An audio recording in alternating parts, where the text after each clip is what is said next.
Welcome back to Danisum. This podcast topic is AI, yes or no. I know this was not on the list, but this just came up in our conversation as John was leaving. So I grabbed the mics and we started talking. I'm Dan, and with me, as always, is the ever skeptical, but sometimes right, John. Hey everyone, and Dan, sometimes right? Come on now. I feel like I'm right more often than not, especially when it comes to certain questionable AI applications. And speaking of which, we've got a bit of a, shall we say, a contentious topic right now. I was walking out your door, and you said something that stopped me in my tracks. Oh, it's not contentious, John. It's just innovative.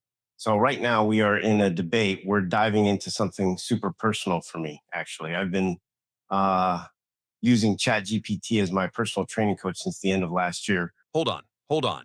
Your personal training coach. Dan, we've talked about this. I'm already shaking my head over here. I mean, a bot? Really? For something as critical as like your physical health and fitness? I don't know about that. Well, that's exactly what we're going to get into right now. I'm going to share all my amazing experiences, and John here is going to try and poke holes in my perfectly logical and efficient new fitness regimen. It's going to be a good one, folks. Okay, so look, John, I know you're already like scrunching up your face, but seriously, it's been a game changer. I mean, for real. I started by just asking it for like a beginner's Ironman workout plan, right? And it gave me this like really detailed breakdown of heart rate, what zones, how long, and what days.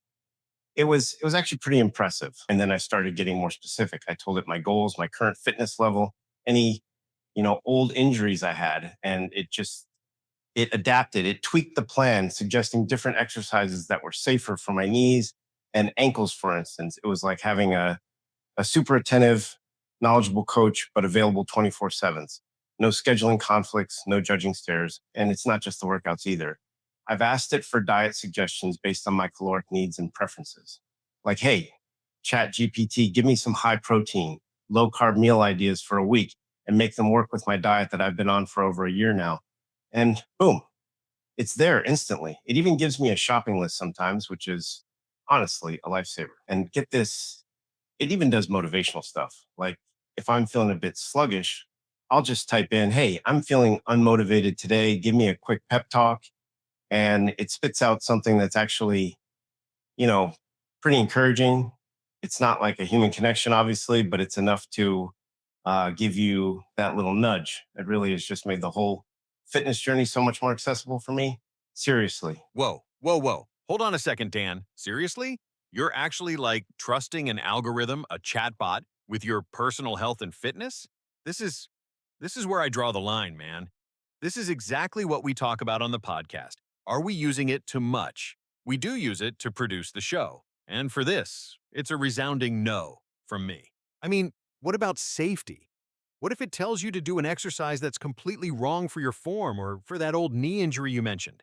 It can't see you. It can't, like, physically correct your posture or tell you, hey, you're rounding your back there, stop. You could seriously injure yourself.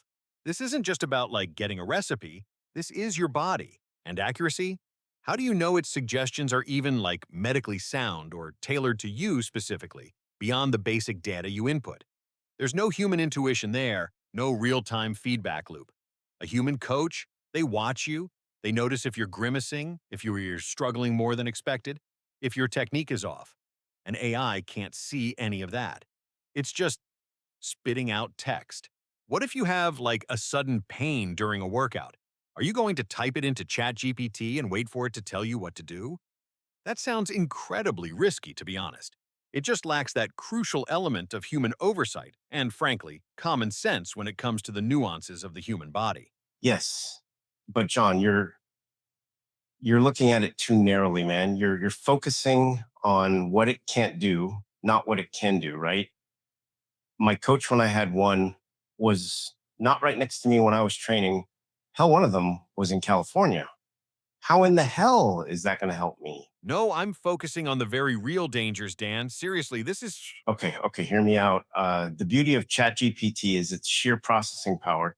It can take in like an insane amount of data, my age, my weight, my previous injuries, my specific goals, how much time I have, what equipment I have access to, and instantly generate a program that is, believe it or not, incredibly customized, far more customized than a human coach who's juggling 20 other clients and trying to remember everyone's individual nuances off the top of their head. Every morning I get up, and while Lisa and I are drinking coffee, I put in my overnight data: resting heart rate, HRV, training readiness from my Garmin, and fatigue, fitness, and form from Training Peaks.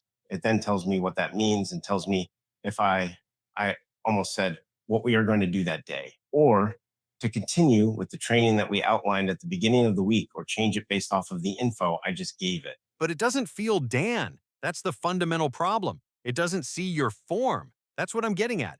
You just said it will suggest modifications. Based on what? Text?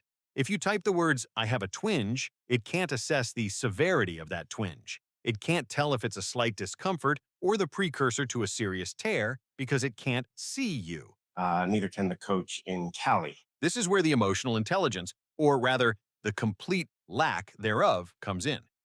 A human coach, they observe your body language, your facial expressions.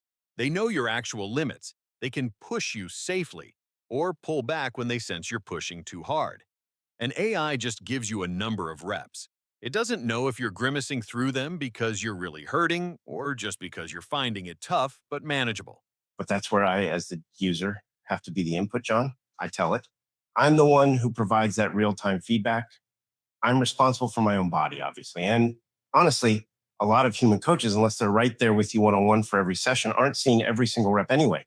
Many people follow online plans from human coaches too, right? When I had a coach, sometimes I would do a workout that I knew I should not do that day because I did not want to let my coach down. Yeah, I get that. But even with online coaching, there's often video feedback, or at least a live call where they can see you, or they've at least assessed you in person once.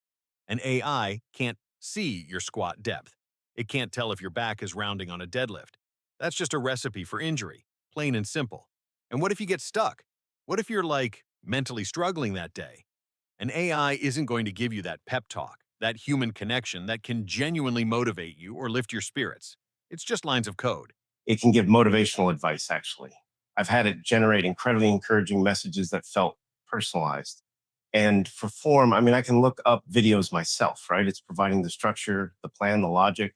For the execution, yes, I still need to be aware of my body, but I'd argue it's no more risky than someone just following a random workout plan they found online without any guidance at all. At least Chat GPT is trying to tailor it specifically for me. Trying to tailor it based on text inputs that it can't verify. It's like talking to a doctor over the phone and them never seeing you or running any tests. It's guesswork at best. For something as critical as your body, your physical well-being, you need eyes, you need experience, you need that human element that can actually respond to your body's subtle cues, not just respond to words you type. That's irreplaceable, Dan. Completely irreplaceable. Okay. Okay, John, I get your point about the irreplaceable human element. I really do. The observation, the intuition, it's a valid concern. But let's think about this for a second. Where do we draw the line? I mean, are there scenarios where AI could be a useful supplement, right? Not necessarily a replacement for a human, but something that helps? Uh, well, I guess for very basic things, like if you just need a list of exercises for a particular muscle group, or maybe, I don't know, ideas for healthy recipes, just like information retrieval, but not for actual program design or execution monitoring. That's where it becomes dicey. See, that's what I'm talking about. Imagine you have a human coach, right? But then you also use ChatGPT to brainstorm workout variations if you're feeling stale, or to generate a quick warm up routine for a specific sport, or even just to quickly look up what are good stretches for tight hamstrings after a run.